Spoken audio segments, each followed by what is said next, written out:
Okay, looks like we're live on Facebook. All right.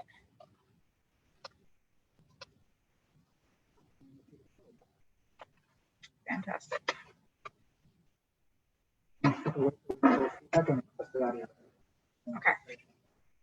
All right, so we'll give people a minute more just to log in, and then we can get started pretty soon.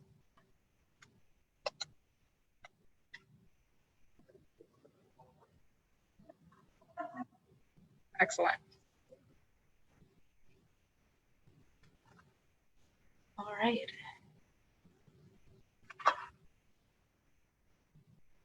All right. So we're at 5:31, and I can start with introducing the event. So thank you everyone who's logging in tonight, who's viewing from the Zoom link on our library homepage or who's viewing through Facebook. Welcome to Popping the Science Bubble. We are so glad to have this collaboration back.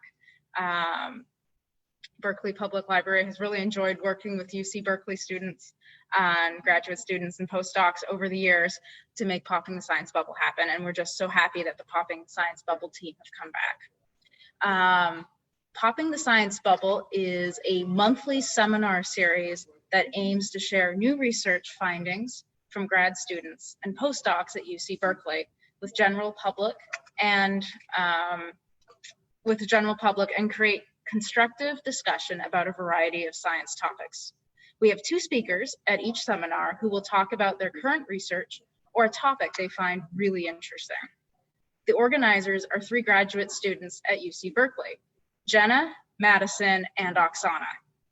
If you're interested in checking out their past seminars, you can visit their website, check out their Twitter or Facebook, and sign up for the listserv to keep in the loop for upcoming seminars. Our speakers shared additional interesting resources if you want to learn more about any of these topics discussed today. You can view these at their website. Thank you. And now I'm going to hand it over to Jenna, Madison, and Oksana to introduce tonight's speakers. Thank you. Okay, great. Thanks, Kelsey, for helping us get everything set up virtually. So before we begin, we just want to say we encourage everyone to ask questions during the presentations because we want to have a conversation. So Madison, Oksana, and I will be monitoring the chats both on Zoom and Facebook, and we'll ask the speakers the questions as they appear as time permits. If we can't get to your questions in the moment, or if you have additional questions after the talks, there will be time at the end of both talks to ask away as many questions as you'd like. So with that, let's get started with our first speaker, Justin.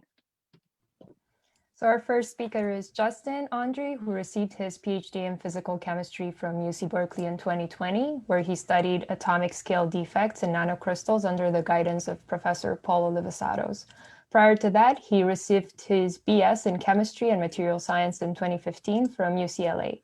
In his free time, Justin enjoys skiing, backpacking, and caring for his ever-growing plant collection.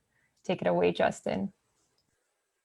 Thank you for that wonderful introduction. So I'm Justin, and I just received my PhD a few months ago from UC Berkeley. And I'm going to tell you a little bit about how, as scientists, we actually see atoms using electron microscopes. And hopefully I'll show you some really beautiful images today. And as the organizer said, please ask questions. I love answering them. So to begin with this, what I first want to get the idea across is how small atoms are and how close together they are. So if I was giving this presentation to a person, you'd realize that I'm actually quite tall, about 2 meters tall. And so we're going to use that as kind of a ruler for how close together atoms are. So if we start and we go smaller, we know that atoms are somewhere around 2 angstroms apart. If you're not familiar with that, that's 2 times 10 to the minus 10 meters. So that's 10 orders of magnitude smaller than I am. For those of us who might be more familiar with inches, that's a very small number of inches. And so as an example of this, in diamond, a material that maybe some of us have around our fingers, the carbon atoms in diamond are 1.54 angstroms apart from each other. So now kind of use that as a gauge of thinking about how small these little atoms are and how close together they are. And one way I like to think about this is let's go an equal amount bigger than I am to really put this into perspective. So that would be somewhere about 20 billion meters, or 2 times 10 to the 10 meters, which would be about 12 million miles. How big is that? That's 1/7 of the distance between the Earth and the Sun, or about 500 times around the circumference of the Earth. So think about how long of a distance that is, and how minuscule I am, or all of us are, compared to that distance. And that's how much smaller atoms are than we are. So I hope this at least gives us some perspective of how tiny the atoms are in materials. And I've been doing research on this for 5 years in this world, and I still don't really understand how small these things are, but they are very small. And now the question is, can we see that? Can we see 2 atoms separated in a material? And so you might ask, well, like we're familiar with from high school biology, we might have used a light microscope. And we might ask the question, can we use a light microscope to see the 2 separated atoms in a material? And so the first thing I want to get, concept that I want to introduce is this idea of resolution. So resolution is the ability of seeing that 2 things are separated, being able to actually see that they're separate. So an example that we may be familiar with is the headlights of a car. If we see a car very far away, we may see one blob of light, but we know that there's actually 2 headlights on a car. Hopefully not one of them's not burnt out. And as we get closer, we'll get to the point where we can actually see these 2 headlights as individual entities. So when we can actually see these 2 things as separate sources of light, we say that those have been resolved. And so the question that we want to ask is, could we resolve 2 atoms that are 2 angstroms apart from each other with a light microscope? And if you do microscopy, there's this one equation. This is the only equation I'm going to show you today that I want you to take away from this, is the resolution of a light microscope depends on some constant times the wavelength of light that you use divided by the numerical aperture. And this numerical aperture is about 1 for our purposes. And so the resolution of the ability of a microscope to see whether or not something is 2 things rather than 1 depends on the wavelength of light. And so typical light that we work with, that is all around us, is about 500 nanometers. So you plug that into this equation. What that means is that the resolving power of a typical optical microscope is right around 300 nanometers, or 3,000 angstroms. This is without playing any fancy tricks or anything. And more or less, the technology of a light microscope being able to resolve things was perfected, and this type of resolution was achieved in like the 1890s. And since then, there hasn't really been, other than super resolution techniques, hasn't been a huge advancement there. And so all of this comes down to, you may remember from high school, the wave nature of light. We've heard that light is a wave and a particle, and all of this comes down to the fact that these are waves. And a wave basically undergoes what's called diffraction or interference. So basically, if you have a little slit, what will happen is this will create an interference pattern where you'll have a peak, but then also all these interesting little waves or intensity variations, essentially. And this diffraction, this is what limits a microscope's ability to resolve 2 tiny objects and whether or not they're next to each other. And so, if we were doing this in person, I would actually show you an example of live that a light behaves like a wave. because I have this little diffraction grating here, and I could shine my laser pointer on it, again, if we were doing this in person, and you see basically the light reflected. You see a main intensity one, but you see all of these little intensity variations, and all of that comes from the wave nature of that light. And similarly, I'm shining my laser pointer on this diffraction grating, and we see a bunch of different peaks in intensity. And that's for scientists a way that we can tell if something is behaving like a wave.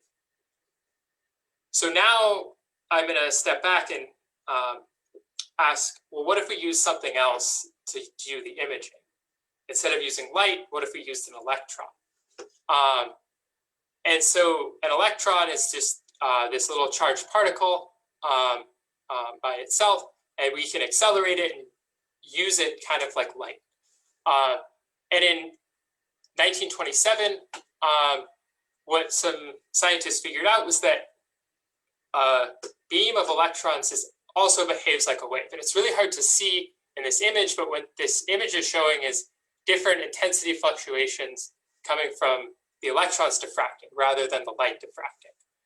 It's a little bit easier to see in this other exciting example where we have these intensity fluctuations of the electrons getting reflected from a crystal.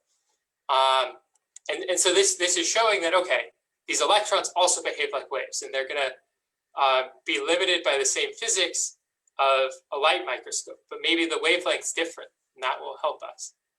And so what I want to get across to you here is that electrons also behave like waves. And in 1937, these gentlemen were awarded the Nobel Prize in Physics for showing that. And then what happened was, or what people realized is that if we go back to this resolution equation that I hope you're okay with, is if we now plug in the constants for an electron, what would happen? Now, the difference here is that the typical wavelength of an electron that one is able to use for imaging is 0.003 nanometers. And so if we plug that in, what we see is that now the resolving power of a microscope, if we get everything perfect, will be 0.015 angstroms. So I'm going to ask you a rhetorical question. Don't try to answer this by unmuting yourself. Could we resolve a pair of atoms with using electrons to image them based on this equation? I'll give you a second to think about that. And I'll remind you, in the first slide, I told you that typical atomic spacing in a material is around 2 angstroms. So I hope you came up with the answer is yes. In theory, we could. And if not, that's okay. And so some people had this, they kind of looked at this physics and they said, okay, well, what if we tried to actually implement a microscope? And in 1931, they built the first electron microscope. It was eventually awarded the Nobel Prize in 1986 for that discovery. And what they realized is that the first electron microscope was way worse than a light microscope. And there were all kinds of problems in being able to do that. But and I'm not going to walk you through the almost 90 years of technical developments that has led to the modern electron microscopy. But today, scientists have access to incredibly powerful electron microscopes. Engineers have ironed out a bunch of bugs with the way we form electrons, with the lenses that we use to image with electrons, the detectors, all of these things. And right now we can achieve 0.5 angstrom resolution. So that's, we can easily see individual atoms in a material using one of these microscopes. And I just want to highlight for you, these systems are so sensitive and so beautifully engineered that a human being just being in the same room as one of these microscopes, the heat from my body messes up the electronics such that the microscope has its room and the people have its own other room over here. And it's operated entirely remotely. And on the inside, it's a mess, I must say. All of this sensitive electronics, I don't know how many miles of wire, but it's a lot.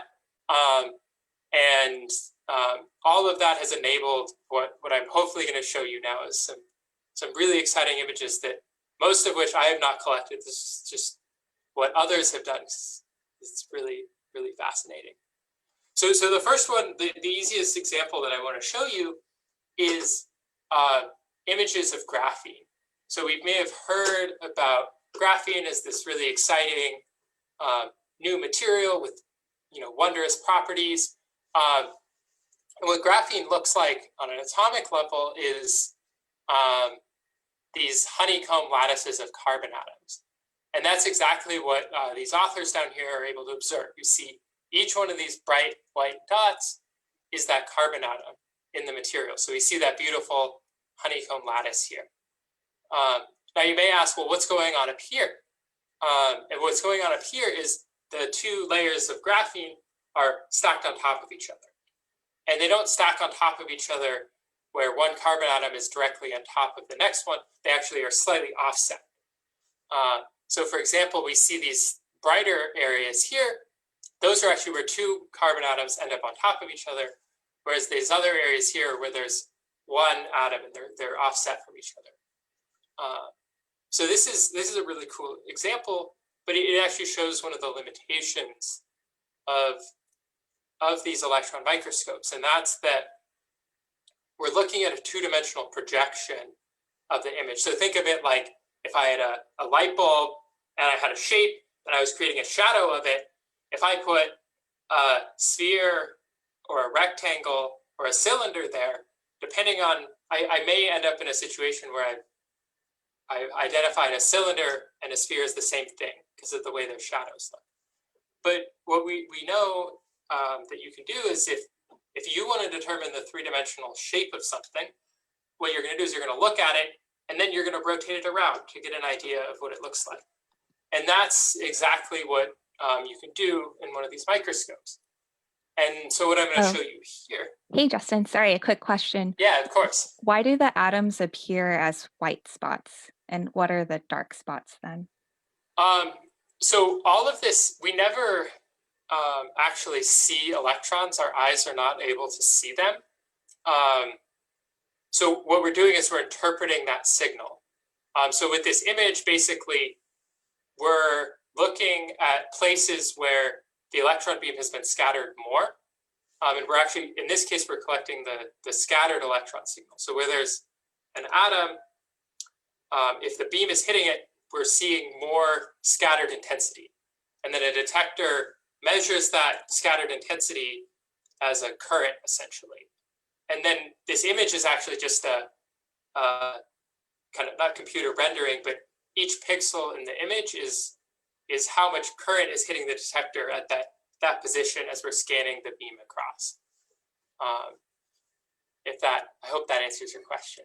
Yeah, cool, thank you. Cool. That's a great question. And there's actually a ton of different ways that we see electrons. We could do a whole nother seminar on that. It's a fascinating question. So back to where we were. With these, taking a sample and rotating it around, we can use all of those kind of two-dimensional images and use the computer to put back together the three-dimensional structure. And so what these authors here did is they took a tiny iron platinum nanocrystal. So it's a tiny little, maybe 20 nanometer sized crystal of iron platinum. And these are really important for computer data storage, for example. All of our hard drives have these little iron platinum crystals in them. And what they did is they took like 100 images as they rotated this particle around inside the microscope. And then they developed a piece of software that puts that all back together, and we can figure out the three-dimensional structure. And this is what it looks like here. And each one of these dots is an atom of iron and platinum. I believe the red is iron and the blue is platinum. And they were able to take this nanocrystal, actually take it apart and look at all of the different heterogeneity in the sample. And what they determined is that there's actually two subdomains in this particle that are kind of fused together. And they're not, each domain is not quite like the other. And then there's these like disordered domains kind of in the middle. So we're kind of taking apart this nanocrystal and we can really understand where the atoms are and what's going on inside. And these knowing where the atoms are, that's the key to understanding how these materials might behave or what their properties might be for some sort of application. Okay, so I've shown, yeah, I have another question for you, Justin. Yeah. So how is it possible to manipulate a nanocrystal? Isn't this really small? Yeah, that's an excellent question. So I will say it's very difficult. The authors who did this work, it took them like 10 years to develop all the pieces so that they were stable enough to do this.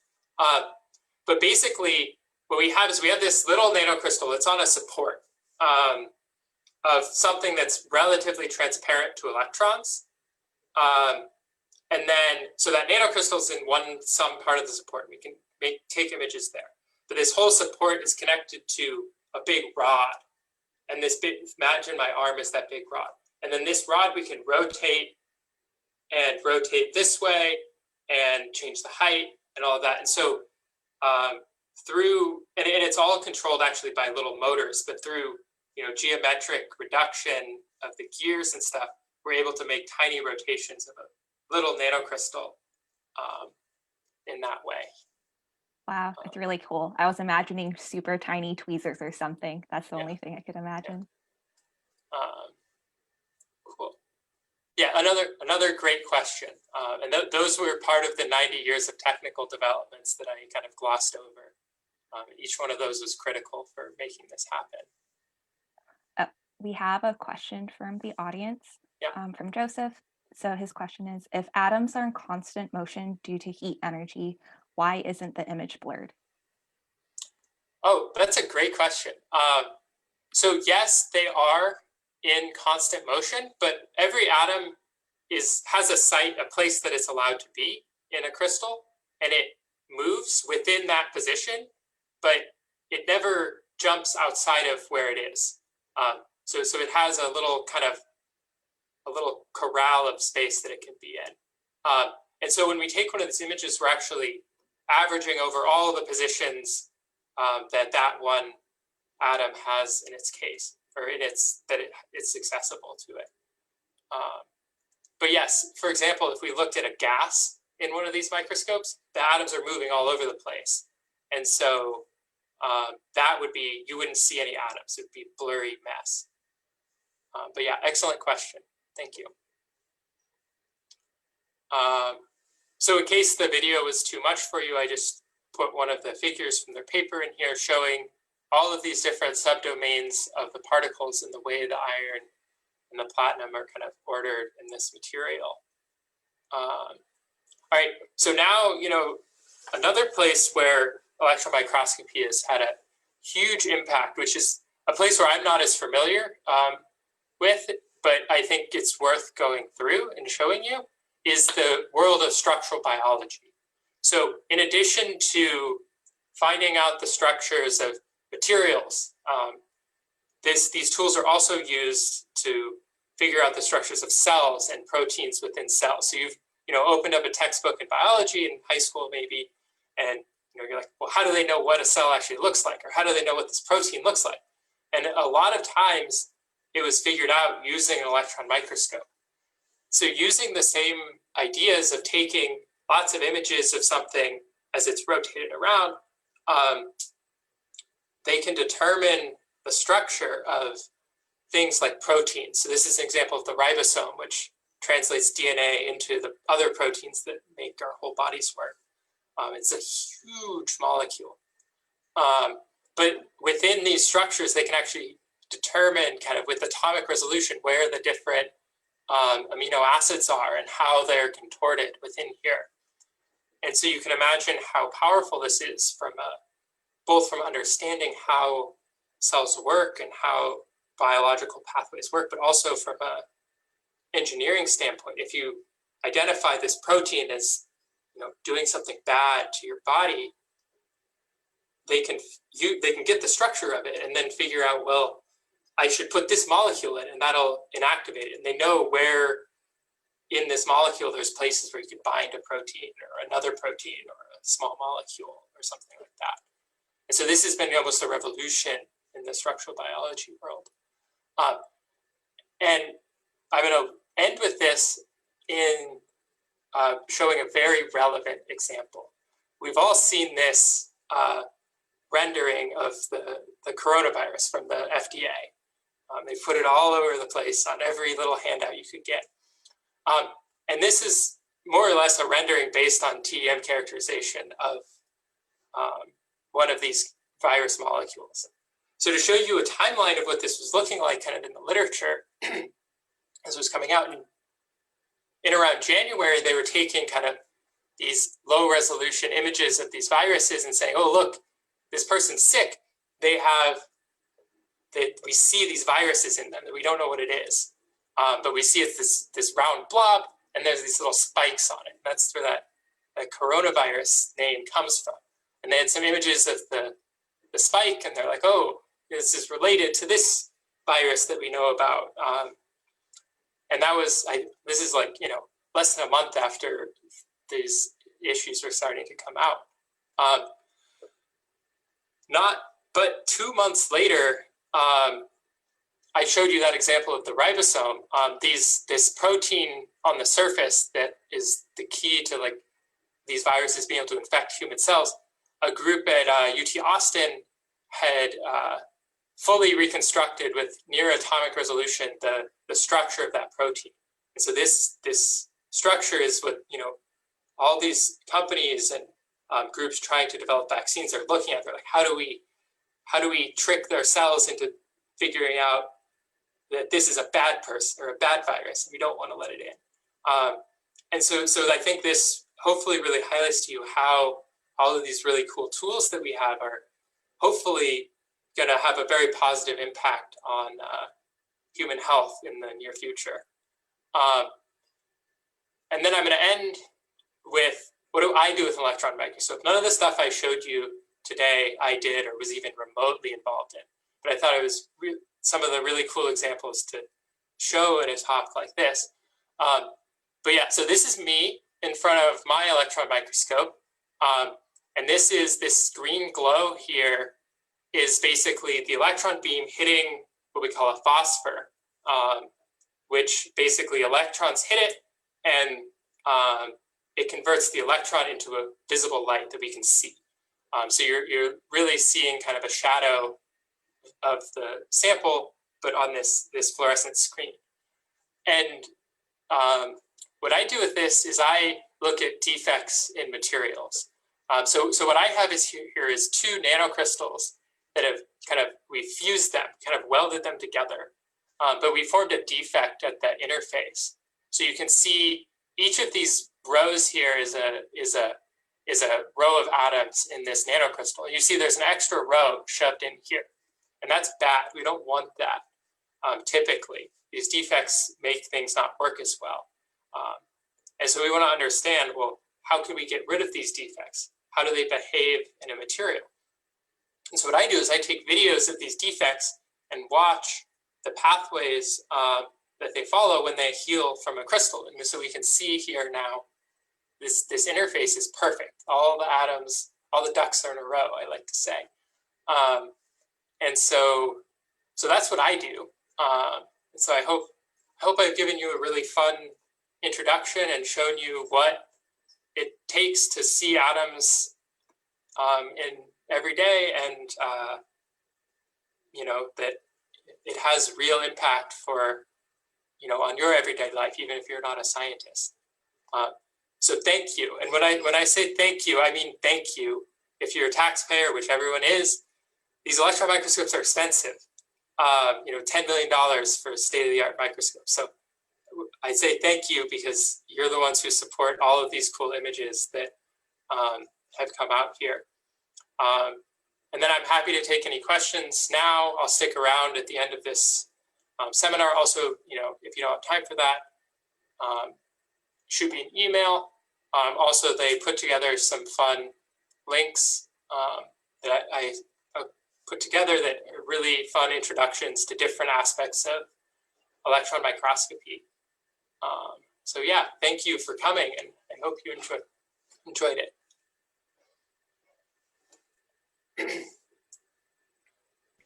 So it looks like we do have one question currently, which is the electron beam so powerful that it might damage a biological sample such as protein? Yes, that is one of the biggest problems, is that basically you have to use so few electrons to collect this image that it's really, really noisy. And any more and you do damage it.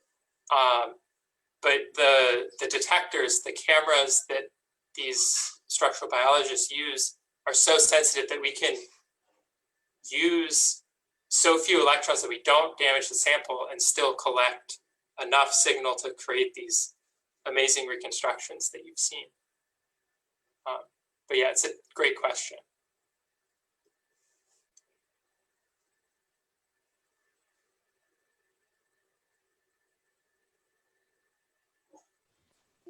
Okay, it looks like there currently aren't any more open questions either on the Zoom chat or in Facebook message.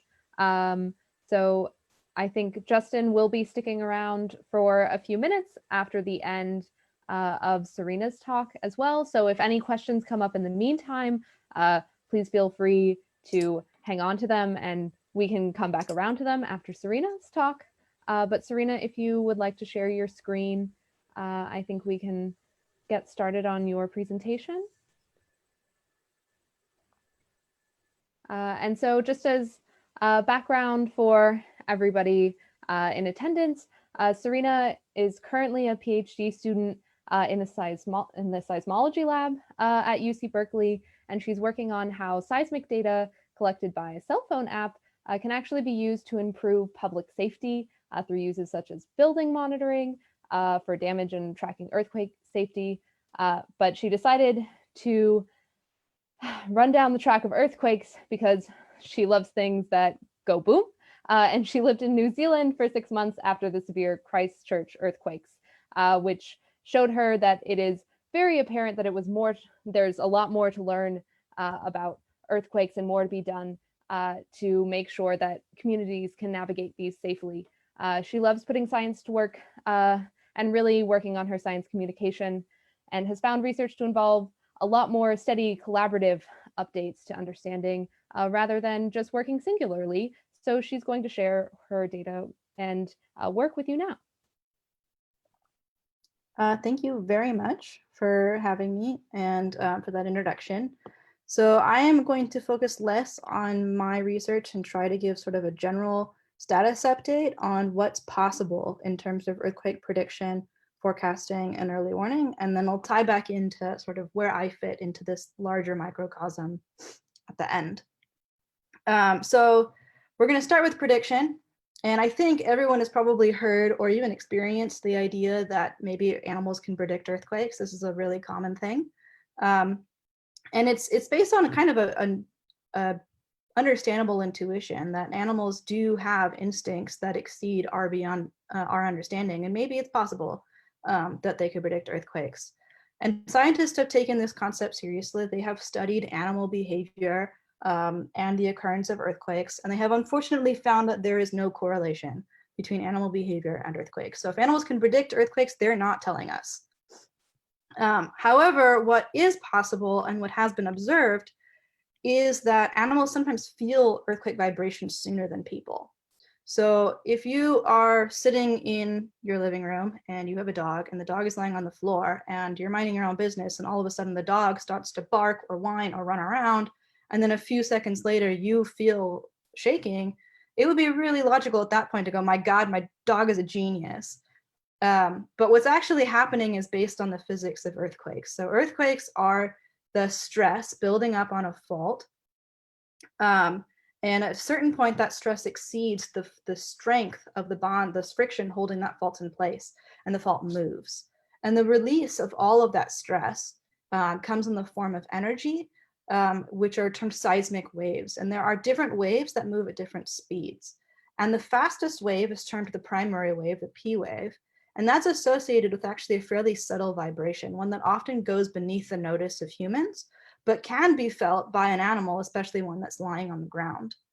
And then the secondary wave, the one that comes afterwards, is this shearing motion, and that is quite violent, and that is often what's responsible for damage in major earthquakes. And so the perception will be that for no apparent reason, an animal starts to behave very oddly, and then an earthquake occurs. But what's happening is that they're simply detecting that earthquake sooner than you can.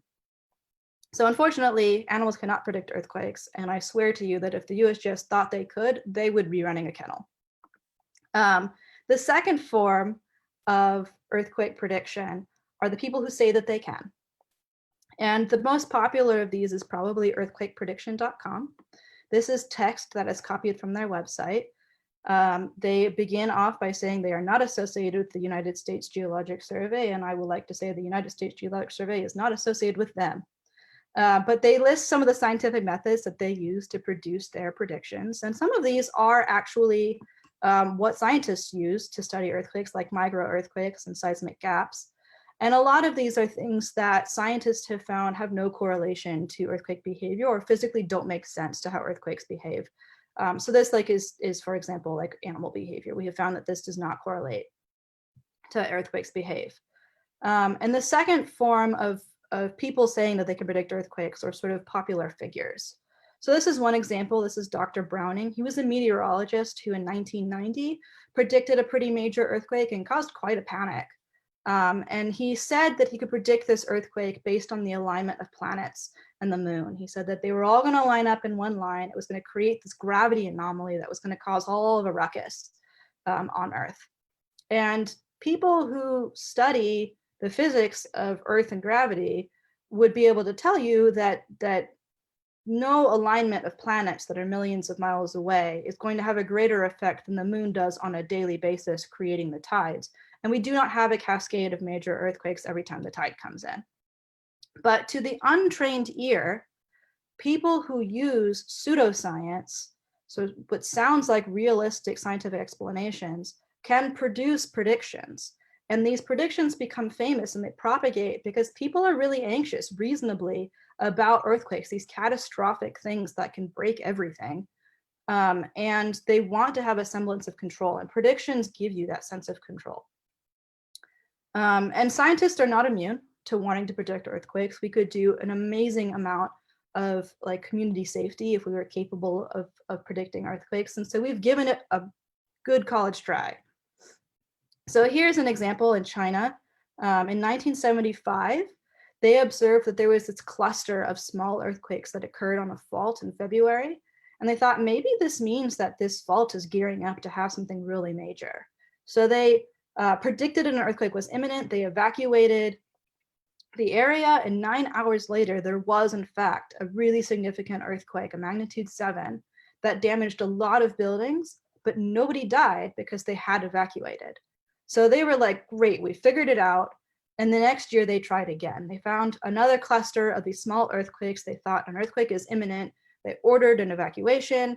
People slept in tents outdoors for like 2 months, but no earthquake occurred. This swarm of earthquakes was not a foreshadow of a major earthquake to come. However, the month before, in a different part of China, there was no swarm, there was no forewarning, and there was a really significant earthquake that killed 250,000 people. This is considered to be one of the deadliest earthquakes in human history.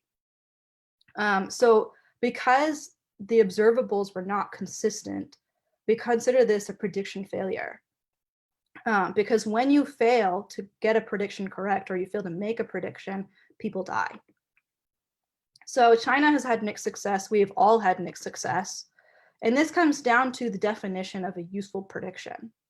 So I could tell you right now, there's going to be an earthquake, and there will be an earthquake. There could be a small one, there could be a big one, it could be over here, it could be in Japan. That's not useful to tell you that there's going to be an earthquake.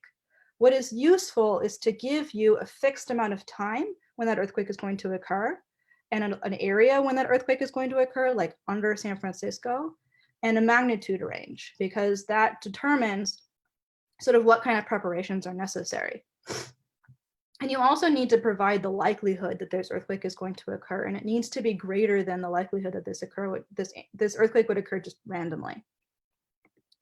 And in order for these predictions to be useful, they have to be a silver bullet. We need something that we can observe every time that an earthquake is going to happen. And we've tried all kinds of things. We've looked at foreshocks, like in China. We've looked at the way that seismic waves behave. We've looked at how the ground moves around. We've looked at how radon gas rates emitting from the ground change with time. We've looked at how electrical conductivity changes in our water systems. We've looked at animal behavior, like you name it, we've tried it. And we have found that many of these things have occurred before an earthquake, but none of these things have been observed before every earthquake, or even a majority of them. We haven't yet found our panacea. And the reason that predicting earthquakes is so hard is because of the nature of the scientific process. You need to observe a physical process. You need to make measurements in order to take these measurements and observe the patterns that have occurred in the past and are occurring now to project forward what could happen in the future. And when it comes to earthquake ruptures, we need a number of observations. We need to know where all the faults are, every single one of the faults that is capable of an earthquake. And this is not something that we are capable of doing right now. The Ridgecrest earthquakes that happened in July 4th weekend of last year occurred on a fault that we did not know exist. It was out in the desert, it was covered in sediment, we didn't know it was there. And so we absolutely didn't know that we could expect an earthquake there. Similarly, we're thinking about the stress and the physical properties of these faults. And faults are extremely heterogeneous. They are different where I'm sitting, where you're sitting, 5 kilometers away, 6 meters away. These things, they're these surfaces that go kilometers deep in the earth that are really hard to observe, and they're bumpy, they undulate, some of them are made of different kinds of material, some of them have water in them, some of them don't. And it's really difficult to characterize these things with high resolution. And we don't have right now the observation capability. And some of these things, we don't even know how to get at them, even if we did have the technology to do so. Hey, and then we also need to come up with some sort of unifying theory for how earthquakes behave. And we have the basics of this, but we don't have some really key specifics.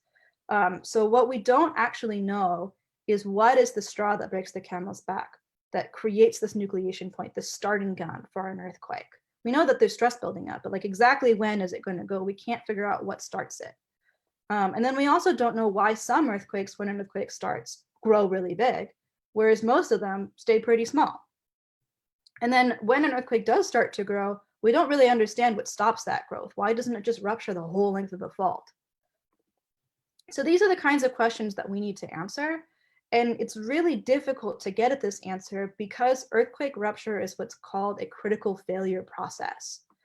And so we know that there's this consistent buildup of stress. This is constant, but we don't know exactly when it's going to fail. And we don't know how to figure out whether that failure is going to be big or small until it's already happening. And so the analogy that I can give you is an avalanche on a pile of sand. So I'm going to show you a video, and there will be little pieces of sand that are constantly rolling down this hill. Those are the small earthquakes. But what we don't know is when is there going to be a big avalanche? What grain of sand is too much weight for this tower to hold on to that it has to now launch a huge swath of material down the side of this? And exactly how big is that avalanche going to be? It's really hard for us to predict that, and that's what's necessary to predict earthquakes. So unfortunately, seismologists all agree that right now prediction is not possible. If someone tells you they can predict earthquakes, they are lying or they're wishful thinkers.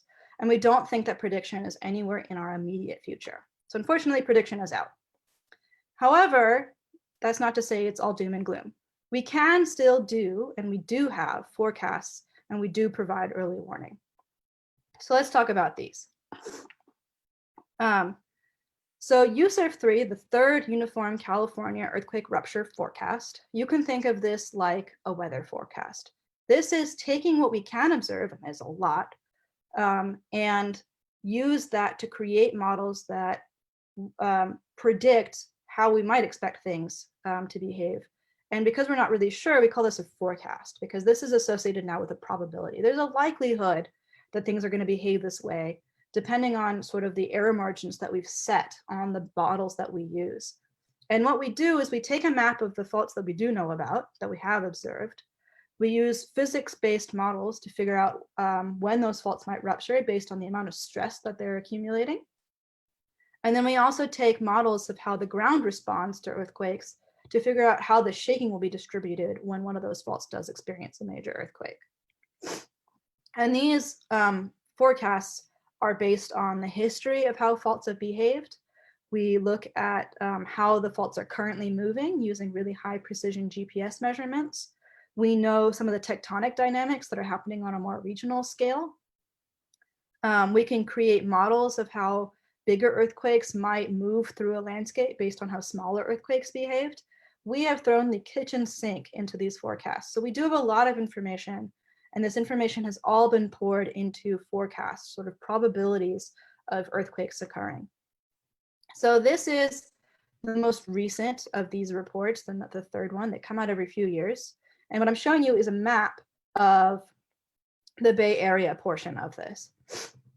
And the colored lines are major faults. And each of these colored lines has sort of a percentage in a bubble. This is talking about the likelihood that an earthquake will occur on this fault that is greater than a magnitude 6.7 sometime between now and 2043. So they picked this like roughly 30-year time frame because that's the length of a mortgage. And a lot of people are accustomed to thinking in that sort of block of time. And so the forecast for the Bay Area is that between now and or 2016 and 2043, there is a 72% chance that somewhere in the Bay Area, there will be a significant earthquake. And of that, there is a 33% chance that that earthquake will occur on the Hayward Fault, which is the one that runs under the East Bay. And there's a 22% chance that that earthquake will occur on the San Andreas Fault, which is the one that runs underneath San Francisco. So this is as close to prediction as we can get. And we really specifically call these a forecast because, like the weather forecast, they are fallible. They are not perfect, and they should not be trusted as an absolute. Whereas predictions are black and white. You're right or you're wrong. Forecasts are probabilities. This is as good as we can get on figuring out how the dice is going to roll. So we got forecasts. These are publicly available, and I can share a link at the end on how you can find more information about earthquake forecasts and some of the probable things that would result if we had one of these major earthquakes. So then the last thing that I want to talk about is earthquake early warning. And the question is, what is earthquake early warning? So this is a model of an earthquake that's starting in Northern California. And as I talked about before, there are different earthquake waves, and the fastest one, the yellow band, these are the P waves radiating it away from the earthquake. And the red circle, that's the S wave radiating it away from the earthquake. And the S wave is slower than the P wave. And this orange bit that's sort of moving down the middle of the screen, this is how the fault, more and more of the fault is becoming engaged in this earthquake. And as the P wave is radiating away, it's being picked up by seismometers. Seismometers are sensing that this shaking is happening. And seismometers send this information to a central server that then computes where the earthquake is, how big it is, and then it sends a warning forward to people so that they can expect that shaking is going to occur, and these red bands occur. So we've started this earthquake several seconds ago, and we have already computed that an earthquake is in progress, and we've already sent a warning forward to people in the Bay Area that they can expect shaking. And now you have time, and people who operate major systems have time to take action to make ourselves safer when the shaking actually does arrive, which is about right now. Sarina, how long would that take in real time? So like how early would they be able to tell you that this is happening? Is it 30 minutes, 5 minutes? It's about a 5 day? seconds. Okay. Yeah. So this is the actual map of where seismic stations are located. The orange ones have already been installed and the yellow ones are planned. So we're creating a really high density of sensors. Wherever an earthquake does start, we will be able to pick it up almost immediately. We will have a sensor nearby. And we're monitoring in real time. So basically, as soon as a sensor picks it up, it is received by a computer central server. So there's this detection capacity, which is these seismic sensors, and they send their data to a central algorithm. And this algorithm takes the data from all these different sensors, and it uses just 2 seconds of data from each one of these to compute that an earthquake has begun. It figures out where the earthquake is. It figures out how big that earthquake is. And if the earthquake is big enough to warrant concern, so the shake alert system, the early warning system in the United States, has a threshold of an earthquake needs to be greater than magnitude 4.5 for us to be worried about it, because that's when people start to really feel it and some damage. Damage won't occur at 4.5, but you'll feel it. And this algorithm computes, okay, an earthquake is in progress, and it sends out an alert. And then there are a bunch of alert delivery systems, which I'll talk about, that get the word out, essentially. And what we're using is the fact that now technology is such that we can send data at essentially the speed of light, whereas seismic waves travel at roughly the speed of sound. So we have a speed advantage that we have more time to, we're able to send data faster, these messages faster, and the earthquake waves themselves can travel to your location. And as a result of receiving this alert, people can take action. So the amount of alert time that you will have before an earthquake arrives depend on your distance from the earthquake. So if you're right on top of the earthquake, we cannot possibly detect that fast enough. You will feel it. But if, for example, the earthquake starts several kilometers away from you and the nearby sensors pick it up, they can create an alert that then gets sent to you, and you will have a few seconds to take protective action. And a few seconds doesn't sound like a lot, but we can actually do quite a bit with that. So the biggest thing that we're worried about when it comes to individuals is falling hazards. So in the Loma Prieta earthquake of 1989 in Santa Cruz, over half of the injuries were linked to falling. And in the Northridge earthquake of 1994, over half the injuries were attributed to things falling on people. And if everyone received a few seconds of warning, and everyone used those few seconds to drop down, lower their center of gravity, take cover underneath a piece of sturdy furniture and hold on to that piece of furniture so it doesn't bounce away when the shaking starts, we could reduce the injuries that result from shaking by 50%. And to put this in economic terms, the cost of injuries in the Northridge earthquake was $2 to $3 billion. This is really significant, just a few seconds of time to take protective action. The other thing that we can do with early warning is automated control. So BART for years now has been using early warning produced by Shake Alert to slow and stop their trains, because trains are less likely to derail if they're going slower. We can also use automated control to automatically shut down delicate industrial processes that could be hazardous. And we can protect data by sort of freezing servers.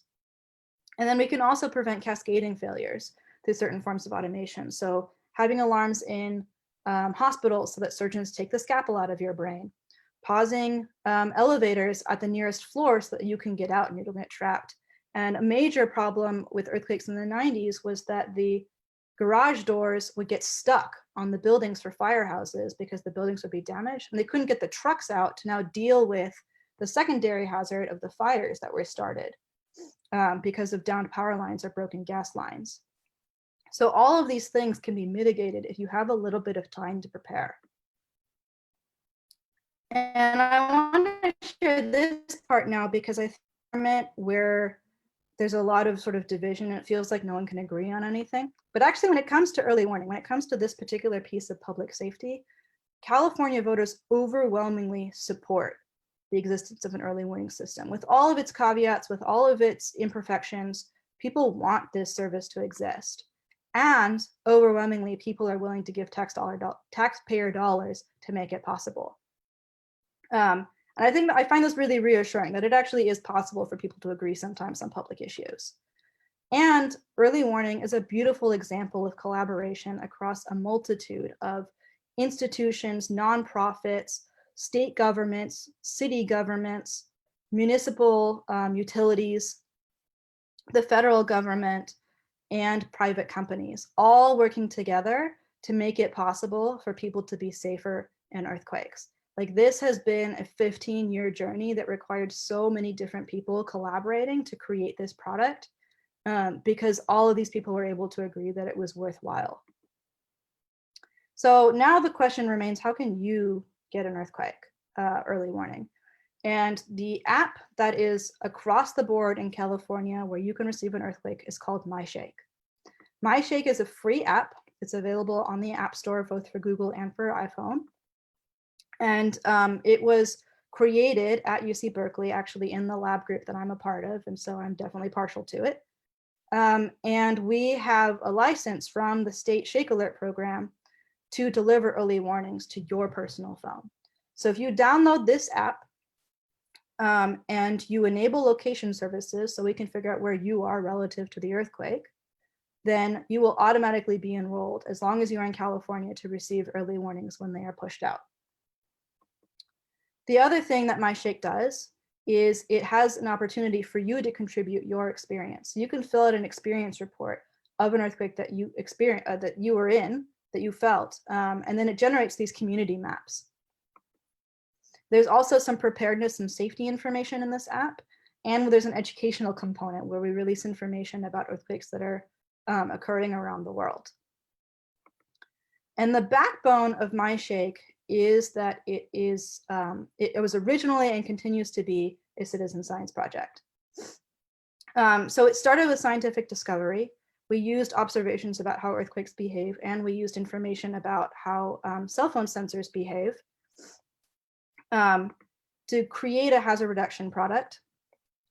And we use that hazard reduction product to provide benefits to people.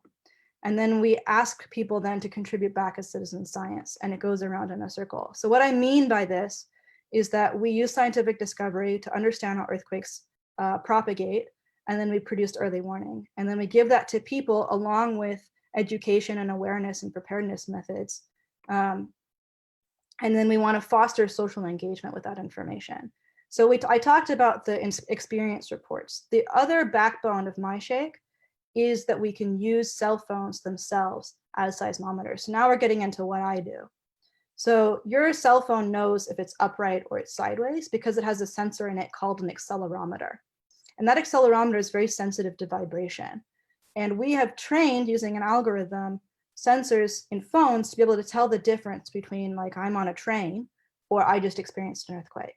And then we send that data back to our servers, and we can use that data, these earthquake recordings, basically low-grade seismometers, to learn more things about earthquakes. So I use it to try and see if we can detect damage in buildings based on the way that the buildings vibrate, and to see whether we could use phones in other places that can't afford seismic networks to actually do early warning, purely powered by the people who live there. So these are some of the other things that we can learn using cell phones. And it's really exciting that we could incorporate, like, just ordinary people living their lives, and when they're not using their phones, they could be used for public safety information. And we're really hoping that this network is going to grow. So if you download MyShake, not only are you getting the benefit of early warning, but you're also contributing to our ability to learn more about how earthquakes work and how we can propagate safety information about them. The other caveat that I will give is that a couple of weeks ago, Google, the company Google, has started to automatically release early warning to anyone who has an Android phone. So if you don't download MyShake and you have an Android phone, you will still receive warning. But I would like to ask that you download MyShake because it also helps with all these other things. So the summary is that we cannot predict earthquakes, but we do have a lot of information, and that information has informed forecasts. And there's a really high likelihood that a major earthquake is coming in a few years. And we are also capable of doing early warning to give you time to prepare when an earthquake does occur. So thank you for listening, and I am happy to take questions.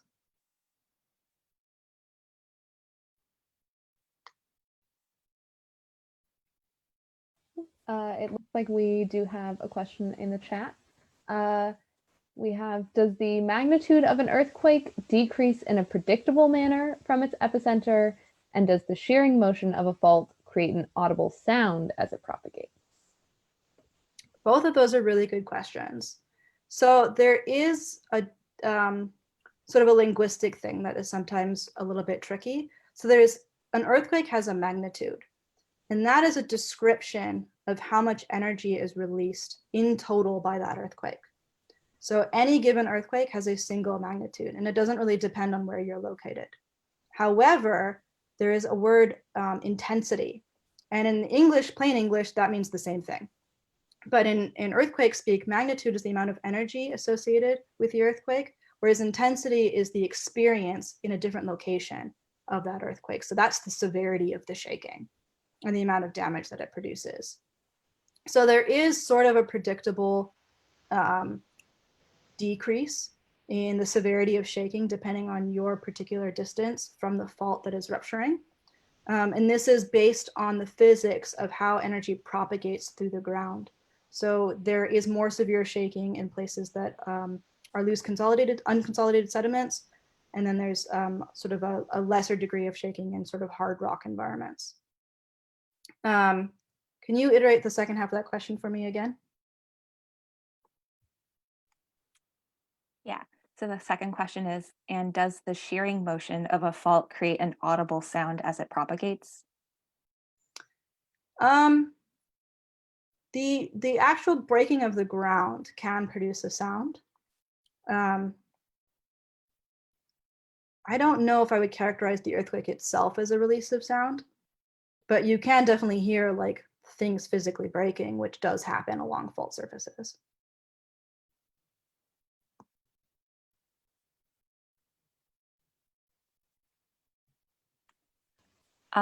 You mentioned earlier that there was a fault that wasn't even known before, and I was just curious, how are faults identified? I guess like they must have been identified before without drones, but right now I imagine using drones somehow. But yeah, I was just curious about the current state of finding faults. So there's a few different ways that we do that. One is like earthquakes occur on them, and then we can figure out that, oh, there's a fault there. The second thing is that sometimes faults can express on the surface as offsets. So you would kind of expect things to line up, like if you have layered rock. And then if that rock is actually offset, now we can figure out that there was motion there, and that line depicts where the fault is located. We can also use trenching. So if you can't necessarily see the fault on the surface, you can dig a pit and then look at the wall and try and find those offsets in the layers there. And then we can also track where faults might be based on subtle motions of the ground. So we install GPS sensors all over the place. These are really high resolution GPS sensors that are constantly checking in with a satellite. And if you have one GPS sensor that inches along this way and one that inches along that way, there's probably something in the middle that's moving. So there's a lot of different methods that we use to try and figure out where these things are. Okay, wow, that's really cool.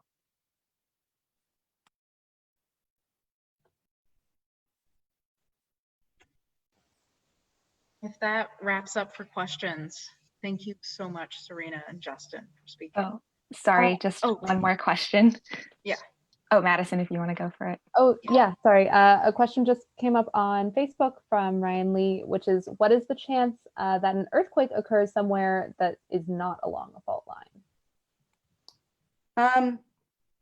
So earthquakes always occur on a fault simply because they are the motion of faults.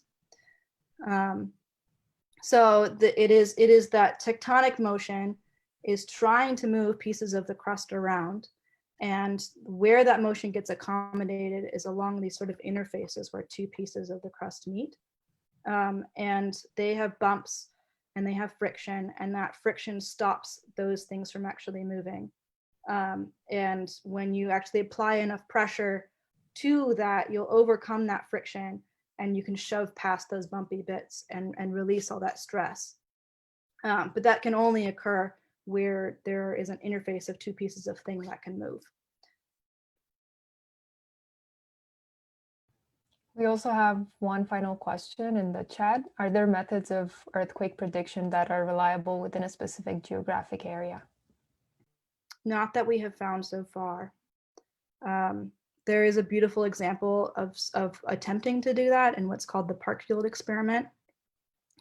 So it was observed that there's a segment of the San Andreas Fault in Central California that does experience an earthquake fairly regularly for like 100 years. It was almost every 20 years ago, every 20 years or so. And they thought maybe this is a place where we could predict it based on just the regularity.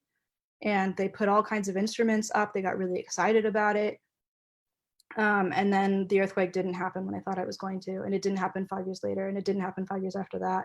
They expected it to happen in 1988. It happened in 2004, and it was smaller than they expected. And there were absolutely no precursory signs that it was going to happen. So we can observe a lot of things, but so far we just haven't found anything anywhere that has a consistent pattern. Looks like we have another one also coming in. Is it always better to drop and hold rather than quickly run out from a building? Yeah, so that's actually pretty regional. So in California, we've got really good seismic standards. And your house, especially like wooden frame structures, those are designed to be kind of bendy and deal with earthquakes and not fall down. So I would say that if you're in California, your best bet is to find a sturdy piece of furniture to protect yourself from the non-structural elements like lighting fixtures and fans and pictures, and trust the structure to hold itself up around you. But in other countries, like for example in Mexico, a lot of people leave buildings because the buildings are not built to withstand shaking and they will fall down. But the thing is that with earthquake early warning, especially right now, the way that we give it out, there's no like timer. We're not telling you whether you have 1 second or 10 seconds or 20 seconds, because sometimes we're not really firm on that.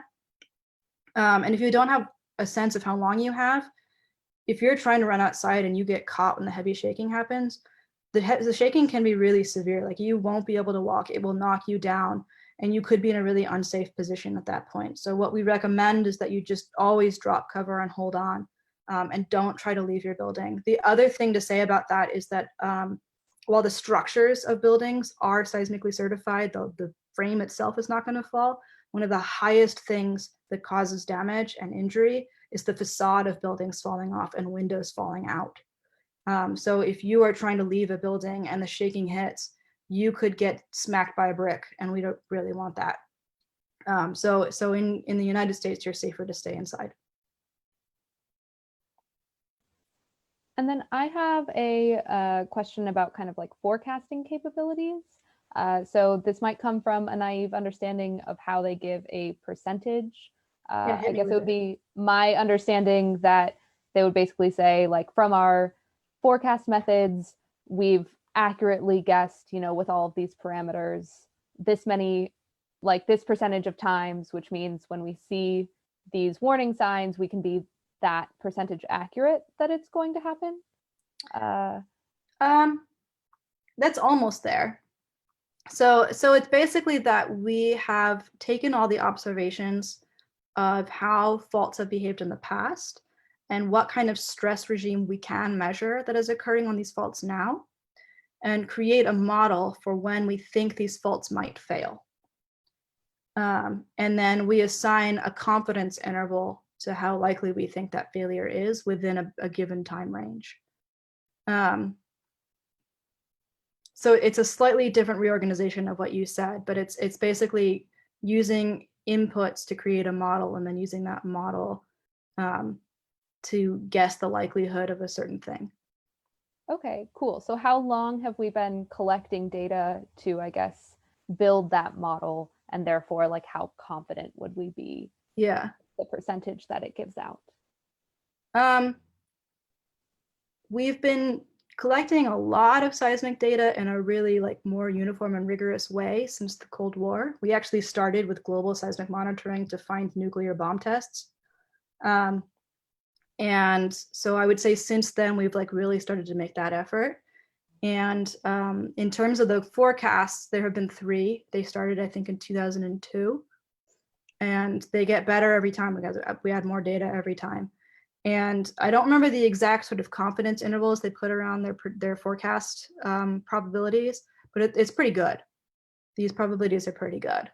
And then it's also important to say, like, even if someone tells you there's a 90% chance of rain and it doesn't rain, there still was that 10% chance that like it wasn't going to happen.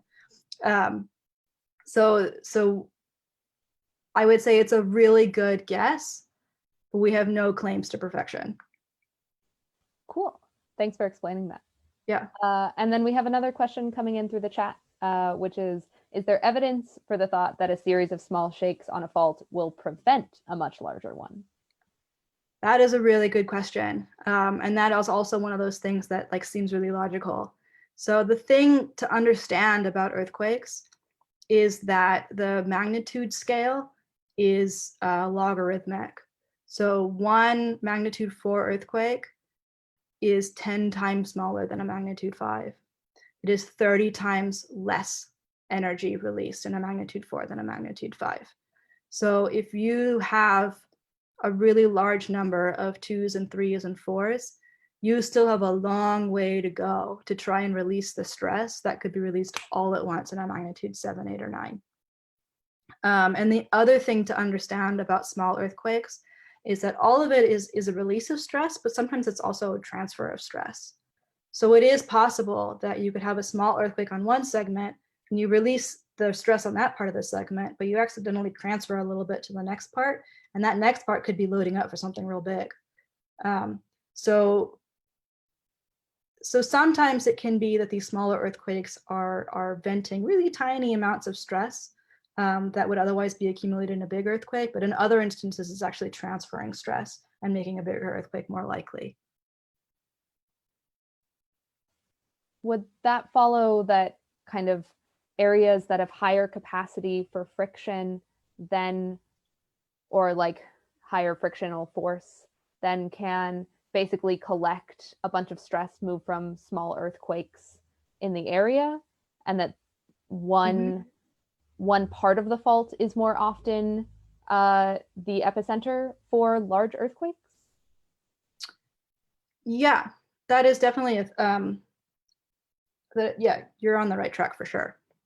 So it is possible that like sort of peripheral, more easily movable pieces of the fault could be transferring a little bit of energy at their edges. And if their edges are touching a part of the fault that has a lot of frictional load, like maybe there's a big bump and that bump is really catching on something, you could be adding stress to something that will only go into catastrophic failure because it requires that much force to force that bump to move.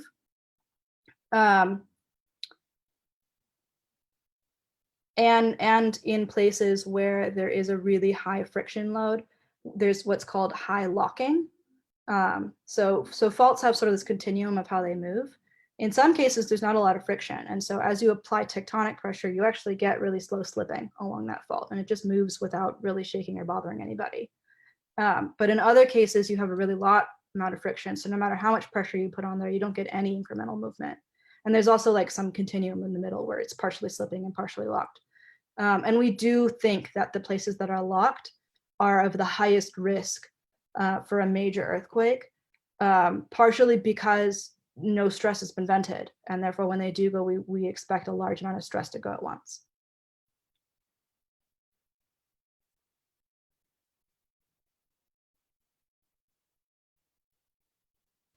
Okay, great. Thank you so much for answering all of our questions. I think I saw someone saying that they've already downloaded the MyShake app. Yes. So hopefully that's more earthquake safety awareness just by this talk. And then I think Kelsey's gonna close us out.